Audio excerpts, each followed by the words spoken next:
Hi, welcome to Lesson 2 in our Sex Ed curriculum. This video is going to cover Lesson 2, Healthy Relationships. Just going to go to present mode, and let's start to go through these slides.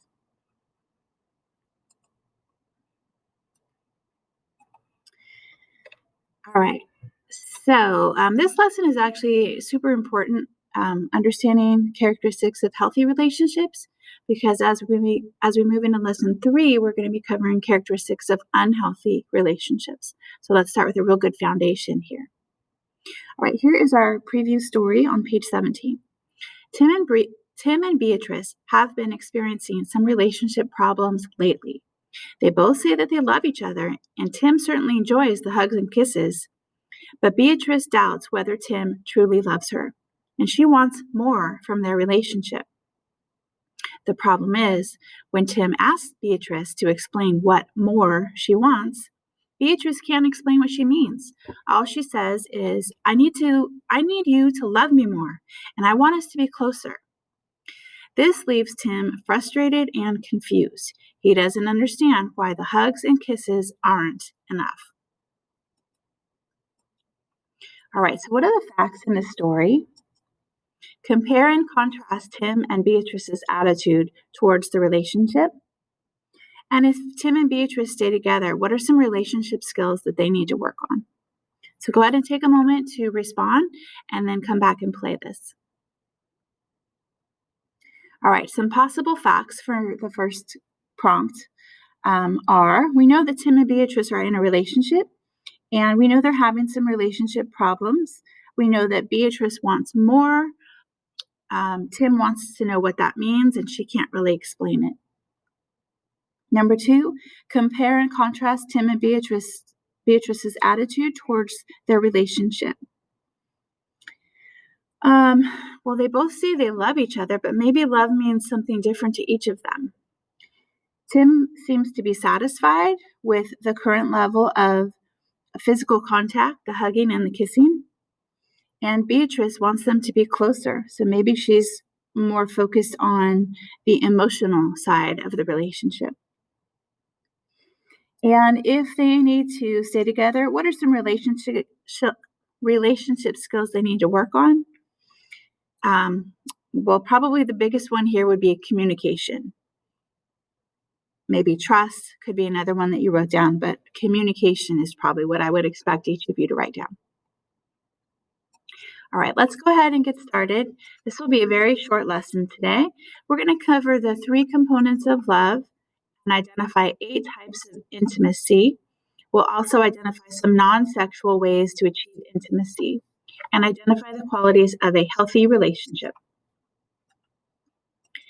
All right, I'm going to skip through this. All right, what is love? On page 18, you have a triangle. If you can take a moment to label your triangle, the triangle says love in the middle, but if you can label one side of it with passion, one side of it intimacy, and one side commitment.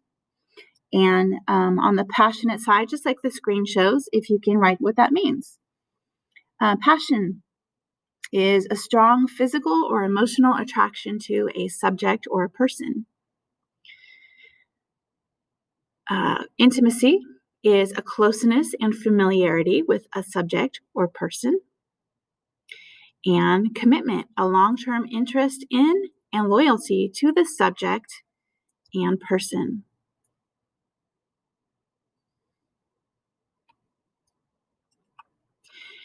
All right, so these are the 3 dimensions of love. So we can love people, we can love a subject, we can love a thing, right?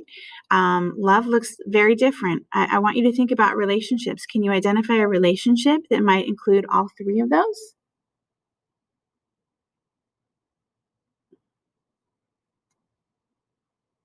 How about the relationship you have with your parents? Do you have a strong physical and emotional attraction to the person? There's a connection there, right? Are you close and familiar with them? Is there intimate? Is you have an intimate relationship?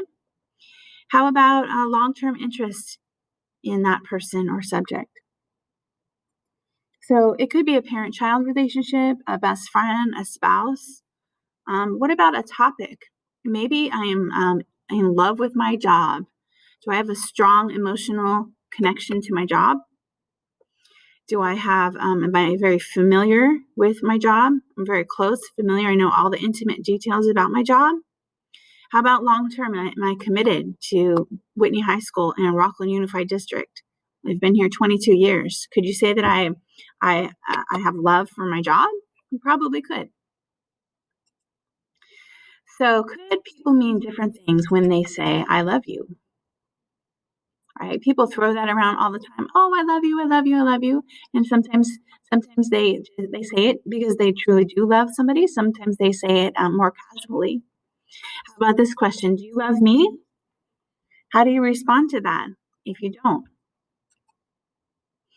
All right, what does intimacy mean? So our definition on next to the triangle there said a closeness and familiarity with the subject or person. So can you be intimate with a friend? Can you have close familiarity with a friendship? Sure. What about intimate apparel, like lingerie? Sometimes people use that word intimacy to mean having sexual contact with another person.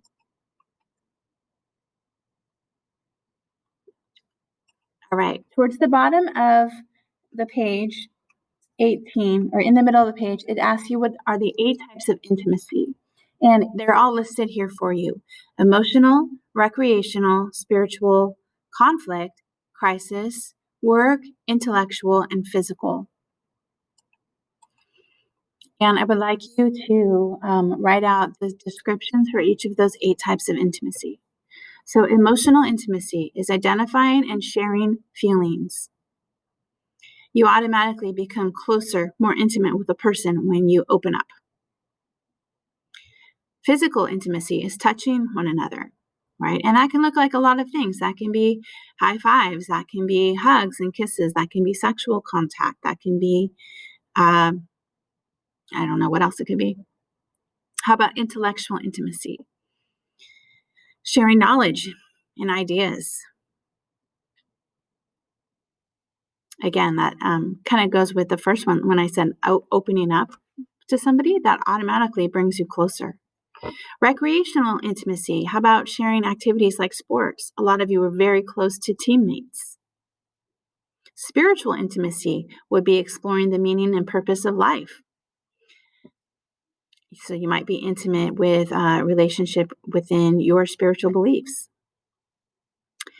Work intimacy.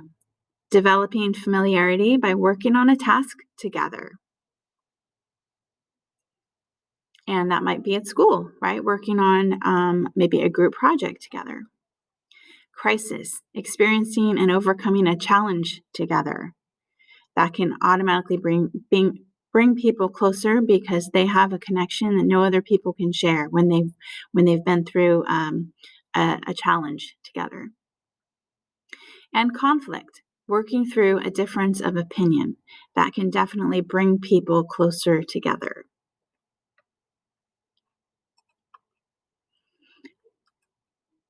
All right, so think about shopping. If you're shopping maybe with a friend, what type of intimacy are you working on achieving?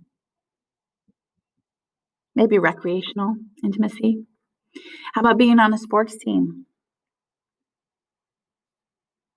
That's probably also recreational intimacy. It could be maybe work intimacy, right? Working on a task together on your team. How about just talking to somebody, opening up? That could be working on your emotional intimacy, maybe your intellectual intimacy, maybe your spiritual intimacy. Collaborating on a school or a work project. Probably work intimacy, right? Could also be intellectual intimacy.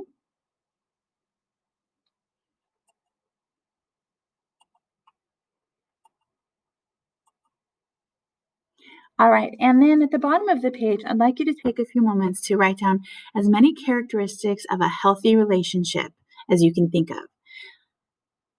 So think about the people in your life that demonstrate healthy relationships. What are their characteristics? What could you write down? So think about as many as you can, and then come back and finish this up. All right, what'd you come up with? I'm going to read off a brainstorm list from previous classes. Mutual respect, communication, compassion, honesty, loyalty, trust, happiness, compatibility, passion, openness, responsibility, helpfulness, having healthy boundaries, common values, common activities, compromise, cooperation, consent, balance of responsibilities, and common goals. Those are some good ones. On page 19, you have the healthy relationships inventory. And so this is what the curriculum has identified as some of the most common characteristics for having a healthy relationship. So we have intimacy, commitment, honesty, communication, understanding, empathy, flexibility, and forgiveness. All right, so page 19 is an activity. It asks you to first rate yourself. Do you have these traits in yourself? Second, ask a close friend if you have those traits. Sometimes we think we are the best communicator in the world, but our friends and family might disagree. And then on the third column, it says ask a parent or trusted adult if you have those traits. And if you don't have these traits, just understand these are some things that you should probably work on. If you know you can't communicate well, and so do your friends and parents, it's probably a skill you need to work on in order to have healthy relationships. So start to identify some of this yourself, start to take control and ownership of this as you move through life and start to head to being more independent. All right, so that is that worksheet in your packet. All right, let's wrap it up. Love may involve passion, commitment, and or intimacy. True or false? That is true. Number 2, going on a long walk or discussing a personal problem can build intimacy with another person. And that is true. Intimacy with another person can only be achieved by having sexual intercourse. That is false. I hope you understand that when we talk about things like relationships today, good healthy relationships, this involves all sorts of relationships, not just a sexual or intimate relationship. Number 4, characteristics of healthy relationships include communication, forgiveness, flexibility, and understanding. And that is true. All right, so what is the most important or interesting thing you learned this lesson? Just think about it. How committed are you to building healthy relationships? Ask a parent or guardian to discuss your worksheet with you. Hopefully you did that had the parent or guardian do that final column. Describe a relationship that they had when they were in high school. It doesn't have to be a boyfriend-girlfriend sort of relationship, intimate relationship. It could be a friendship relationship that maybe they had struggles with. Maybe they can share that with you. And that is the wrap up for lesson 2. Take care.